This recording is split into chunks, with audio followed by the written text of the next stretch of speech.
Ladies and gentlemen, good evening and welcome to our 9 p.m. English News Edition. Here are the top stories. Signing of a Memorandum of Understanding, an MOU in the fields of communication and information technology.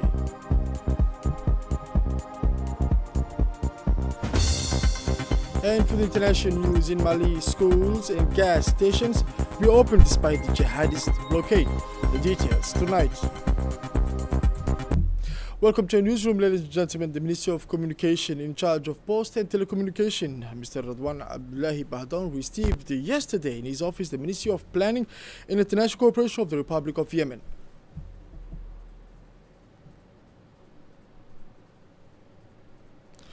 Who also serves as the acting Minister of Communication and Information Technology, Dr. Wael Abdullah Bazid. At the beginning of the meeting, the Djibouti minister welcomed this Yemeni counterpart, expressing his gratitude for this fraternal visit, which reflects the deep historical ties and the ongoing commitment between the two countries to strengthen robust and sustainable cooperation. The discussion is focused on the stages of bilateral relations, particularly in the fields of communication and information technology, which are sectors in which both countries aim to enhance their partnership. During the meeting, His Excellency Radwan Abdullahi Bahdoun presented to his guests the significant developments Djibouti has achieved in the past 2 decades in the sector and his minister's responsibility. The meeting concluded with the signing of an MOU for technical and technological cooperation in the field of telecommunication between Djibouti and Yemen. And now the National Center for Training hosted an important workshop on Monday as part of an effort to support the national assessment system of the Ministry of National Education and Vocational Training. The National Education Training Center hosted this Monday an important workshop as part of the support mission for the National Evaluation Framework of the Ministry of National Education and Vocational Training. Supervised by the Executive Secretary Mr. Saleh Alwan and attended by the Director of the Center Mrs. Nimad Housiye, the meeting brought together all the Director Generals and Inspector Generals of the Ministry, highlighting the strategic importance attached to strengthening the national evaluation system. The overall objective of this mission is to establish a coherent and structured actions plan aimed at strengthening the national evaluation departments, enabling them to fully play their role as operational relays of the government program for the analysis of education systems. This initiative forms part of the commitments made under the agreement signed with the French Development Agency, which seeks to enhance the quality and relevance of national educational assessments. More concretely, the workshop aims to finalize and validate a comprehensive action plan through consultation with all stakeholders, including the technical and financial partners of the sector. It also seeks to identify short-term priority actions and develop a clear roadmap for their progressive implementation. Finally, the mission aims to support the country in the effective dissemination and use of the results of these evaluations, with the goal of informing educational policies and strengthening the culture of evaluation within the educational system. Through this initiative, the Ministry of National Education reaffirms its determination to establish a robust, transparent, and sustainable national evaluation framework, serving the continuous improvement of teaching and learning quality across the country. And now, for nearly a decade, Hamdani Company has established itself as a key player in urban development in Djibouti with ambitious projects that are reshaping the national real estate landscape.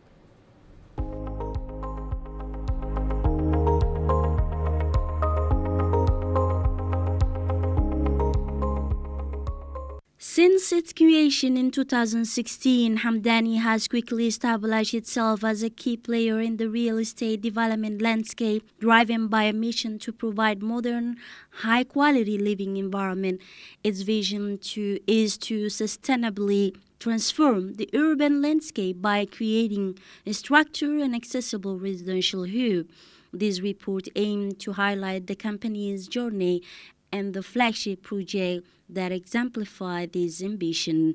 The excellence and impact of its work are evident in its large-scale development, which are already shaping new urban centers. Launched in 2016, the Rawabi PK12 project marked the first milestone in Hamdani's success, comprising 168 villa and apartment. It has rapidly created a highly sought-after modern residential neighborhood. Its convenient location make it a strategic asset. Today, with phase 3 underway, 80 additional villa under construction Rawabi PK12 confirmed its contribution to the creation of a new urban center. The company's commitment to making modern housing accessible is taking shape with New City PK13. This ambition project includes 190 villas with phase 1 already half completed and delivered, the remainder nearing completion. The objective has been achieved to offer a modern and accessible living environment. New City PK13 is establishing itself as a dynamic new urban hub in PK13. Future City PK15 is company's flagship project, fully embodying its long-term vision with 250 villa plane. It is designed as a truly sustainable residential city. Phase 1 has been launched and the expansion is currently underway, paving the way for long-term development. Hamdani's activities extend beyond simply constructing building. It is a true engine of socio-economic development. Although the exact account is constantly evolving with the ongoing phase, the total number of homes already built and delivered has allowed hundreds of families to significantly improve their living condition.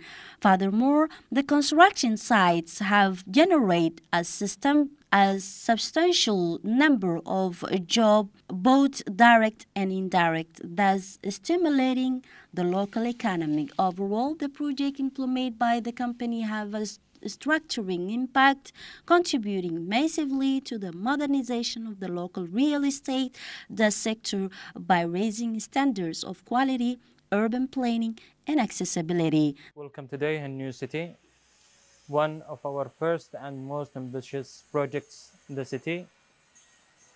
Over here is the first phase of New City, which contains 110 villas.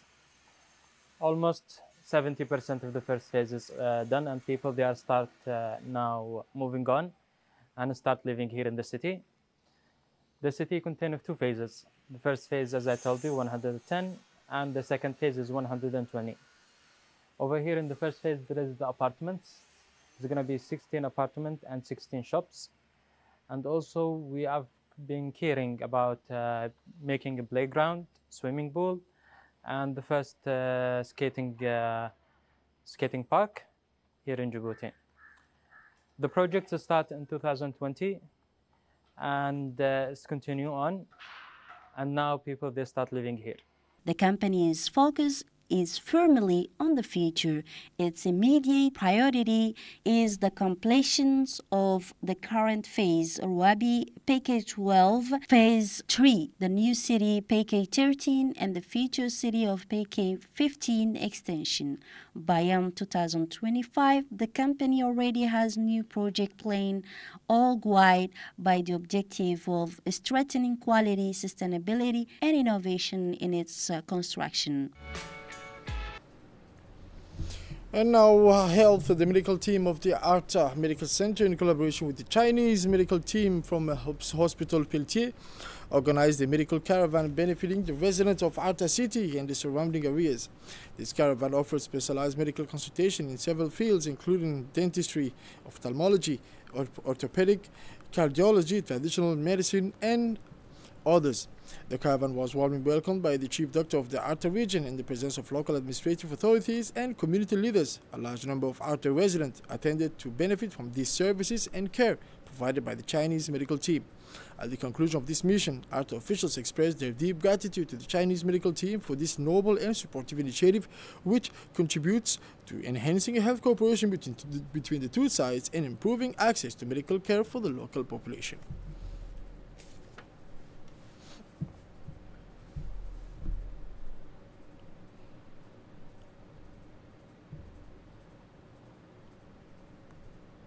And now Djibouti hosted the military ceremony organized by the French embassy in Djibouti and the French forces stationed in Djibouti to commemorate the 19th and 18th armistice.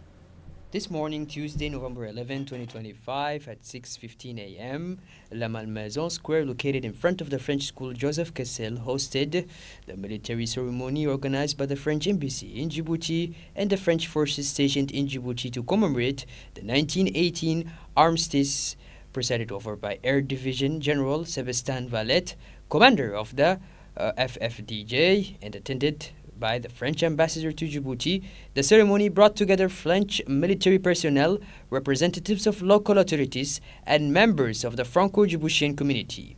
After the assembly of the forces and the formation of the troops on the square, participants observed a moment of reflection, followed by the laying of wreaths and traditional military bugle calls. The commemoration was marked by a special tribute to Warrant Officer Hussein Khairi Ilmi, the last veteran of the Somali Rifle Battalion, who passed away on 6th of February. Born in 1924, Hussein Khairi Ilmi enlisted in February 1944 and landed in France in 1945. He took part in the battles of Pointe de Grave and Sola from April 15 to 21, 1945, and later in the operations to liberate La Rochelle pocket. Upon returning to Djibouti, he was assigned to the autonomous Nomad Group and concluded his career in 1969 with the rank of Warrant Officer. In his address, General Valette paid tribute to the soldiers and emphasized the importance of preserving collective memory. The ceremony concluded after the military honors, giving participants time for reflection and remembrance of the veterans' contribution to their shared history. The gathering served as a reminder that remembrance is not a mere ritual but a duty, one that connects generations and reinforces the enduring friendship. And now, in his speech, General Velati praised the veterans and emphasized the importance of preserving collective memory. In his address, Air Division General Sebastien Valette, commander of the French forces stationed in Djibouti, paid a solemn tribute to the soldiers who fought and fell during the Great War. He reminded the audience that November 11 is not only a day of remembrance, but also a day of reflection on the values of courage, unity, and sacrifice that transcend generations. General Valette underscored the enduring bond between France and Djibouti, forged through shared history and the sacrifices of those who fought side by side for freedom. He highlighted that remembrance is both a duty and a transmission, a responsibility to ensure that future generations never forget the price of peace. He concluded by reaffirming the commitment of the French forces in Djibouti to honor this shared history and to continue upholding the values of service, loyalty, and remembrance that define the armed forces. And now the French Institute in Djibouti hosted a special evening dedicated to Japanese culture organized by the Japanese Embassy. The event, which started in the late afternoon, offered the Djiboutian audience a live and rich experience to discover Japanese culture through workshops, live performances, and moments of friendly cultural exchange. The event was designed as a space for exchange and learning, giving visitors the opportunity to explore traditional Japanese practices in a friendly and educational atmosphere.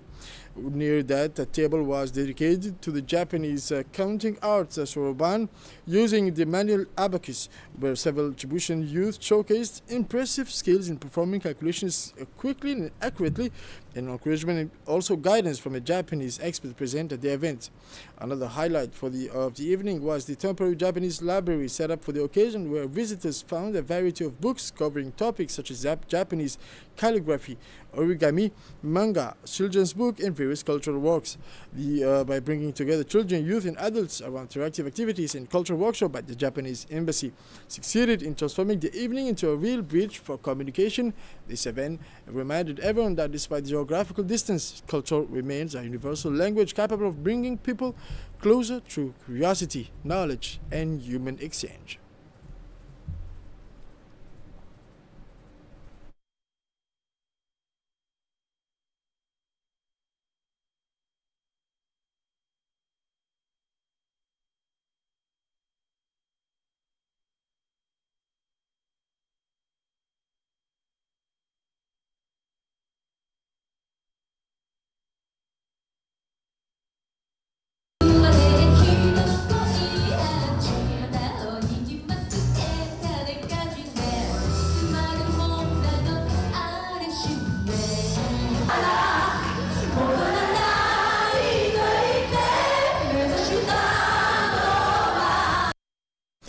And now we go into Ali Sabih, where the Regional Council headquarters in Ali Sabih hosted an important workshop on Monday as part of the mission to support the national evaluation system of the Ministry of National Education and Vocational Training. The Regional Council headquarters hosted a workshop to validate the community action plan for the city of Ali Sabih and the rural locality of Dudu Balale. This gathering brought together the Regional Prefect Abdul Malik Mohammed Benoita, the President of the Regional Decentralization Bedi Sharmaki Hassan Alali, the Director General of Djibouti Agency for Social Development Mahdi Mohammed Jama. The representative of the International Organization for Migration was also attend this gathering. The ADDS has implemented a new strategy that involves consulting citizens to recommend priority social projects for their benefit. For 4 days, a representative of civil society from the capital and the city of Ali Sabih region and the rural locality of Dudu Balale met for community consultation and capacity building for members of local communities. These represent a major collaboration initiative between the International Organization for Migration and the Djibouti Agency for Social Development. This collaboration aims to strengthen local community structure through a priority and inclusive approach that promote the sustainability development of target communities. Funding for this consultation is provided by European Union and the Swedish Cooperation through the IOM and implemented by ADDS. At the launch of this workshop, the President of the Regional Council welcomed everyone to this institution, its headquarters. He also noted that over 3 days, participants had extensively discussed and analyzed the priority need of their representative areas and residents. And now we go into Mali. As I mentioned at the title, in Mali some fuel stations and schools have started reopening after being closed for 2 whole weeks. In Mali, some gas stations and schools have started reopening after being closed for 2 weeks. At the end of October, authorities announced the temporary closure of schools due to a severe fuel shortage affecting the country. The capital, Bamako, has been under blockade by jihadist group from Jenin, severely disrupting daily life. More than 100 fuel tankers have been destroyed, several people have been killed, and truck drivers have been taken hostage on the routes leading to Bamako. On Sunday, the African Union called for urgent international action to combat extremism in Mali. The organization also condemned the kidnapping of 3 Egyptian nationals in the country. Several countries, including France and the United States, have advised their citizens to leave Mali immediately. Still for the international news, Gaza waste management crisis amid Israeli blockade.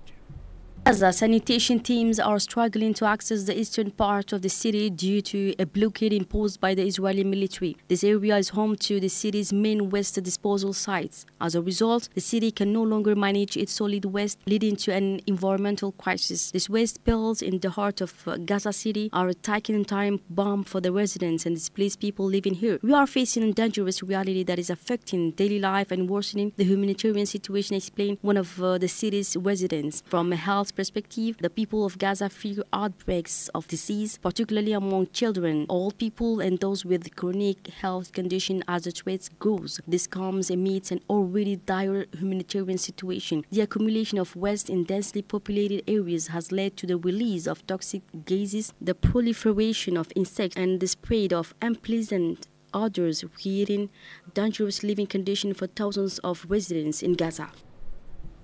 Still in Gaza, the war in Gaza has left behind destruction and loss beyond buildings and streets. Palestinian families are enduring daily suffering, forced to identify the bodies of their loved ones each time Israel returns them to Gaza. In a small room at the hospital, families struggle to identify the bodies of the unidentified victims. And now in Brazil, the most violent police operation in Rio de Janeiro's history resulted in the death of 121 people, 117 of whom were killed by the police. The operation targeted 69 suspects from the Comando Vermelho gang None were killed or arrested. Only 5 people were detained, and none of the gang senior members were captured. Among the victims were teenagers and 19 people with no prior criminal record. Families condemned the execution and the mistreatment of bodies. Mothers had to search for their sons on the hills and bring their bodies to the street. The raid took place just days before the COP30 climate summit, sparking controversy. President Lula described the operation as disastrous, while the local right wing defended it as a model of fighting a crime. This is it for this 9 p.m. English News edition. Thank you for watching us. Stay tuned for more on RTD.